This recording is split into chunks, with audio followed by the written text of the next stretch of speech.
আসসালামু আলাইকুম ভিউয়ার্স। তো আশা করি আপনারা সকলে আল্লাহ তাআলার রহমতে ভালো আছেন। তো এই মুহূর্তে আমার সামনে দেখতে পাচ্ছেন একটি এলইডি টেলিভিশন, আর এলইডি টেলিভিশনটি হলো 32 ইঞ্চি স্যামসাং কোম্পানির। তো এই এলইডি টেলিভিশনের মাদারবোর্ডের মডেল নাম্বারটি হলো TP.V56.PB842। তো এই মাদারবোর্ডটির প্রবলেমটি হলো নো ইন্ডিকেটর শো, অর্থাৎ স্ট্যান্ড বাই মোড হয়ে আছে এবং ইন্ডিকেটর এখানে যে আমাদের কি লাইনটি লাগানোর পরে এসি লাইনটি ইনপুট করার পরে যে আমাদের এখানে এলইডি সিগন্যালটি দেয়, এই এলইডি সিগন্যালটি এখানে নেই এবং এটি স্ট্যান্ড বাই মোড হয়ে আছে, অর্থাৎ নো ইন্ডিকেটর শো প্রবলেমটি হয়ে আছে। তো আমরা এই সার্কিটের এখন আমরা ভোল্টেজ পরিমাপ করব। তো আদার সাইডের ভোল্টেজগুলো ওকে আছে, তো এই সার্কিটের ভোল্টেজ সব ভোল্টেজগুলো ওকে আছে। সার্কিটের সমস্যাটি হলো এখানে যে আমরা বড় একটি আইসি দেখতে পাচ্ছি, তো এটা হলো এই সার্কিটের মেইন আইসি। তো এই আইসিটি নষ্ট আছে, তো আমরা টেস্ট করে দেখেছি। তারপর আপনাদের আমি একটু ভোল্টেজটি পরিমাপ করে দেখাই। তো আমরা এখানে এসি লাইনের কেবলটি ইনপুট করে নেব।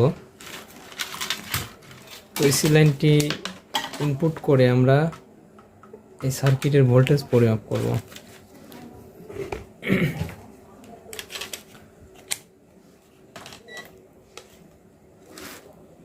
সার্কিটের ভোল্টেজটি আমরা ইনপুট করে দেব। ইনপুট করে দেওয়ার পরেও কিন্তু আমরা এখানে কোনো ইন্ডিকেটর পাবো না, কারণ এই সার্কিটের প্রবলেমটি হলো এটি। তো আমরা লাইনে এসি লাইনে প্লাগ ইন করেছি, করার পর আমরা যদি এখন ভোল্টেজটি পরিমাপ করি, মিটারে আমরা দেখব ভোল্টেজটি। তো এখানে আমরা মিটারের একটি লুপ আমরা যে কোনো নেগেটিভ বডির সাথে লাগাবো। তো এখানে আমরা সর্বপ্রথম 12 ভোল্টেজ দেখে নেব।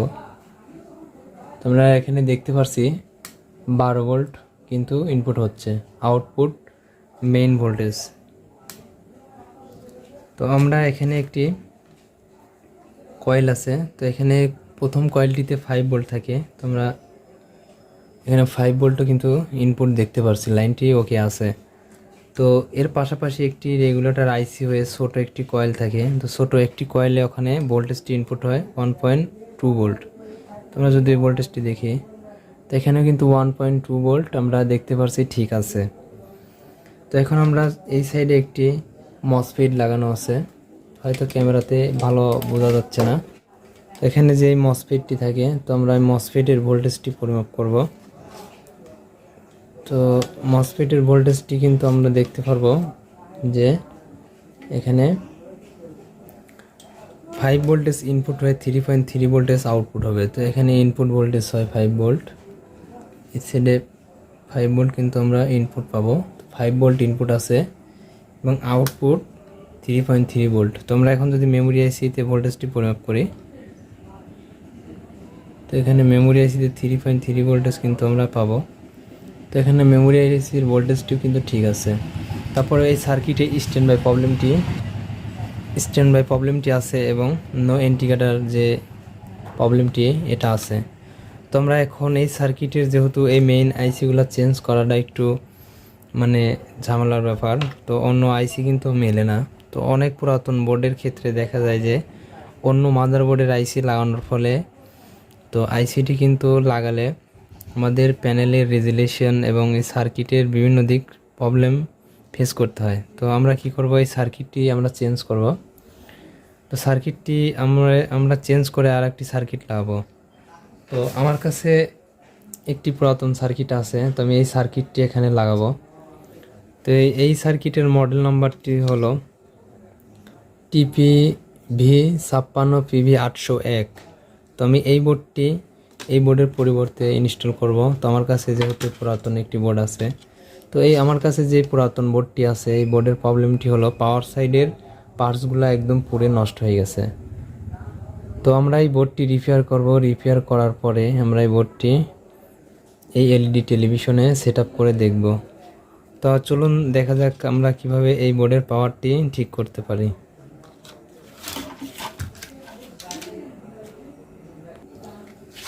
তো আমরা এই বোর্ডের পাওয়ার সাইডটি রিপেয়ার করার জন্য আমাদের এখানে দুটি মডিউল আমরা নিয়েছি। একটি হলো কেএলওয়াই 180 ওয়াটের কেএলওয়াই সার্কিট, আর এটি হলো এসটিআর মডিউল সার্কিট।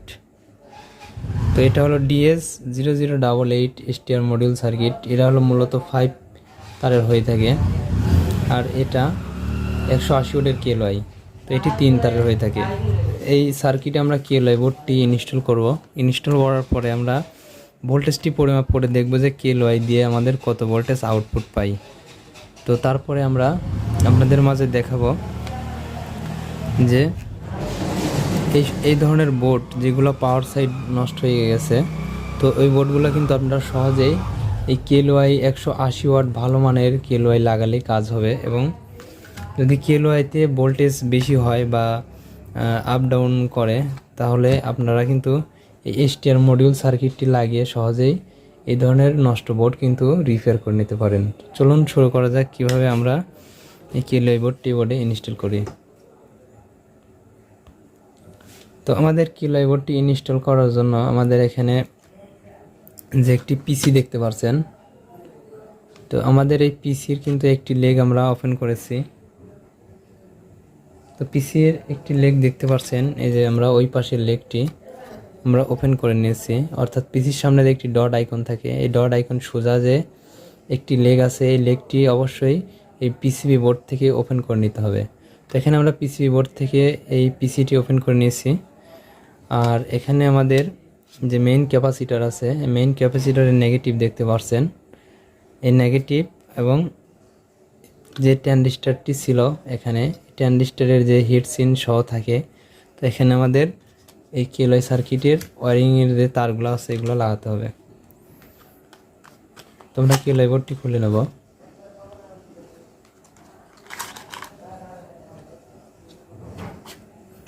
তো আমরা কেএলওয়াই বোর্ডটি খুলে নিয়েছি। এখন আমাদের এখানে দেখতে পাচ্ছি আমরা 3টি ওয়্যার রয়েছে। তো এই নেগেটিভ ওয়্যারটি আমাদের চলে যাবে এখানকার মেইন ফিল্টারের নেগেটিভের সাথে, আর এই নীল ওয়্যারটি আমাদের যে পিসিটি খুললাম পিসির সাথে কানেক্ট করতে হবে। আর এই পজিটিভ ওয়্যারটি ট্রানজিস্টরের, এই ট্রানজিস্টর যেখানে ছিল এই ট্রানজিস্টরের এখানে একটি রেজিস্ট্যান্স হয়েছে সপারের লাইন, ঠিক আছে। তো এই লাইনের সাথে আমাদের কেএলওয়াইয়ের লাল তারটি কানেক্ট করতে হবে।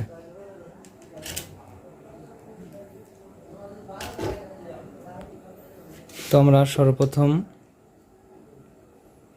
নেগেটিভ ওয়্যারটি বোর্ডের যে মেইন বোর্ডের ক্যাপাসিটার আছে, ক্যাপাসিটারের নেগেটিভের সাথে লাগাতে হবে।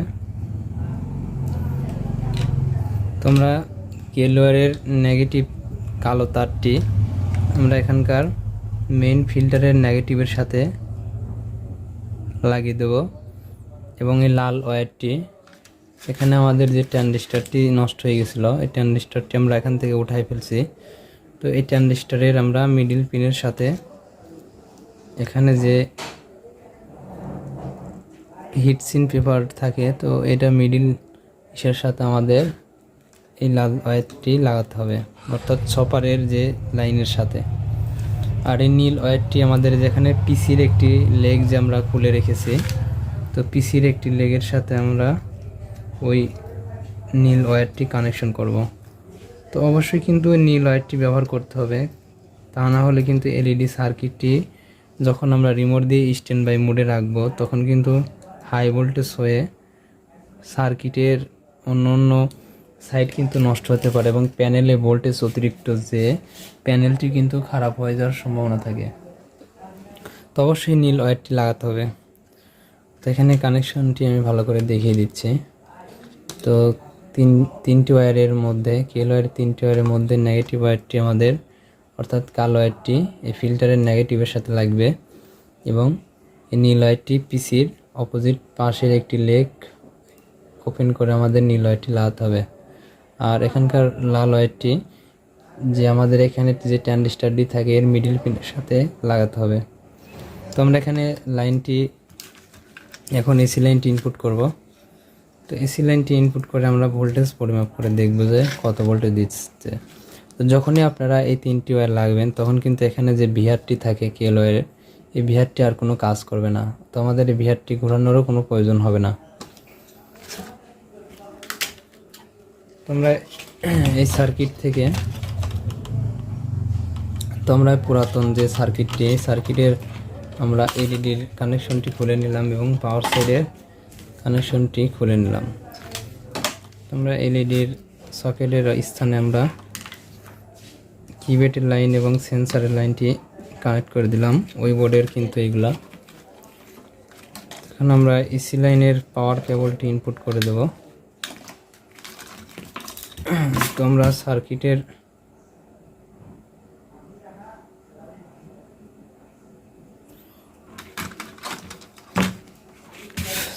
সাথে কিন্তু এলইডটি এখন কানেক্ট করেছি। আর আমরা এখন লাইন দেব, সার্কিটে পাওয়ার লাইনটি ইনপুট করব। আর এখানে দেখব যে ইন্ডিকেটর বাল্বটি জ্বলছে কিনা। তো এটা আমরা পাওয়ার লাইনের প্লাগটি ইনপুট করে দিলাম।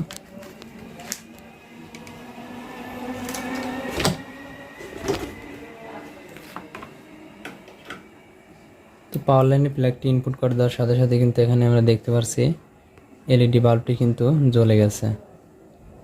তো এলইডি বাল্বটি কিন্তু জ্বলার পর অটোমেটিক নিভে গেল, তার মানে আমাদের টিপিতে স্ট্যান্ড বাইটি রিলিজ হলো। তো আমরা যেহেতু প্যানেলে কোনো কানেকশন দেই নাই, তো আমরা এখন মাল্টিমিটার দিয়ে ভোল্টেজগুলো পরিমাপ করে দেখব।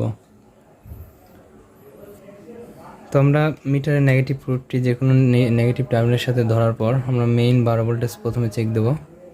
তো আমরা এখানে দেখতে পাচ্ছি 11.99। তো 11.99 মানে 12 ভোল্টই, কারণ যেহেতু স্ট্যান্ড বাই রিলিজ হয়েছে তো তখন একটু ভোল্টেজ কম হয়। কারণ কেলোয়ের যেহেতু আমরা এই ব্লু ওয়্যারটি ব্যবহার করেছি, এই সার্কিটের ক্ষেত্রে যতটুকু ভেরিয়েবলের দরকার হবে ততটুকু অটোমেটিক নিয়ে নিয়েছে। তো এখন আমরা যদি কেলোয়ের ভেরিয়েবলটি ঘোরাই, তারপরেও আমরা কোনো ভোল্টেজ ওভার ভোল্টেজ এখানে পাবো না। তো আমরা এখানে যদি প্যানেলে ভোল্টেজটি চেক দিই, তো আমরা প্যানেলে 12 ভোল্টেজ পাচ্ছি।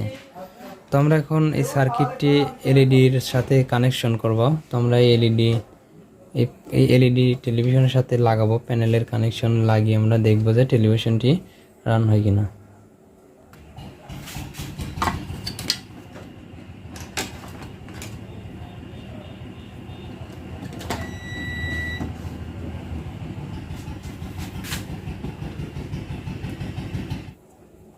তো আমরা এখানকার যে এলপিডিএস এর লাইন আছে, তো এলপিডিএস এর লাইনটি আমরা এই বোর্ডের পজিটিভের সাথে লাগাতে হবে, অর্থাৎ যে চিহ্নটি দেওয়া রয়েছে চিহ্ন বরাবরই কিন্তু লাগাতে হবে। উল্টোপাল্টা কানেকশন করলে কিন্তু প্যানেলে ক্ষতিগ্রস্ত হওয়ার সম্ভাবনা থাকে। তো আমরা এলপিডিএস এর এবং ব্যাকলাইটের কানেকশন লাগিয়ে নিয়েছি। আমরা এখন পাওয়ার কেবলটি লাগিয়ে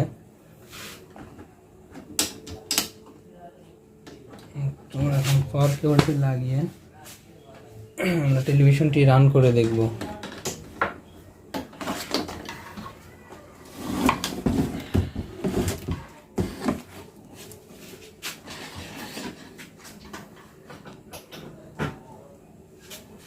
টেলিভিশনের পাওয়ার কেবলটি আমরা দিয়ে দিয়েছি। তো আমরা টেলিভিশন তো এখন রান হয়ে যাবে। তো এখানে কিন্তু স্যামসাং টেলিভিশনটি রান হয়ে গেছে, যেহেতু অন্য ব্যান্ডের সার্কিট লাগিয়েছি। তো এখানে ব্যান্ডটি কিন্তু স্যামসাং না এসে যে সার্কিট লাগালাম ওই সার্কিটটি চলে এসেছে। তো ভিউয়ার্স দেখতে পাচ্ছেন এলইডি টেলিভিশনটি কিন্তু একদম পারফেক্ট ক্লিয়ার। তো আমাদের কাছে পুরাতন এই সার্কিটের রিমোটটি নেই, যার কারণে এখন আমরা ডিশ লাইন মোডে যেতে পারছি না। তো আমরা একটি মাস্টার রিমোট লাগিয়ে এটি সেট আপ করে নেব। তো ভিউয়ার্স আমরা কিন্তু যে কোনো ধরনের এলইডি টেলিভিশনেই এই কম্বো বোর্ডগুলো নষ্ট হয়ে গেলে কিন্তু আমরা এভাবে রিপেয়ার করে নিতে পারি। তো টেলিভিশনটি অন রয়েছে, তো আপনাদের দেখানোর স্বার্থেই ওই সার্কিটটি কিন্তু আমি এখানে ব্যবহার করেছি। আর কেবল বোর্ডটি আমরা এভাবে বসিয়ে দেব। তো ভিডিওটি ভালো লাগলে অবশ্যই লাইক দিবেন। আর নতুন নতুন ভিডিও দেখতে আমাদের চ্যানেলটি এখনই সাবস্ক্রাইব করুন। সাবস্ক্রাইব করে পাশে থাকা বেল আইকনটি বাজিয়ে দিন।